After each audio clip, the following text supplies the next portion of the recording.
The casing virtually anything can be used as a casing for an IDD. Serves two purposes: conceal the device from being detected, enhance the explosive power. Example ng mga casing, yung mga plastic, mga empty bottles, yung mga lumang gulong, pwede yan maging gawing case. Ilagay doon yung pampasabog. Okay? Bakit ginagawa yun? Example, yung lumang gulong nilagay sa gitna. Wala kayong basic knowledge about IED.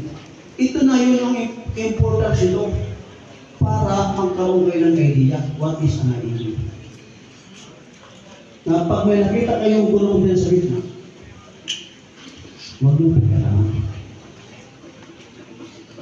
Magluta kayo. Bakit kayo gulong dito? Ngayon, wala na. Lataan ka. Binuhat mo ngayon. Yung para bumpa. Nandun na pa yung IED. Nilagay ng kalaban. So, mamatay. So, yun is example ng casing. Nakakita ka din ng cellphone. Uy, ang gandang cellphone ko Mukhang nahulog to Akin na to. Walang may-ari. Ito pa na nilagay yung improvised device, yung explosive device. Ginawang casing yung cellphone. Diba?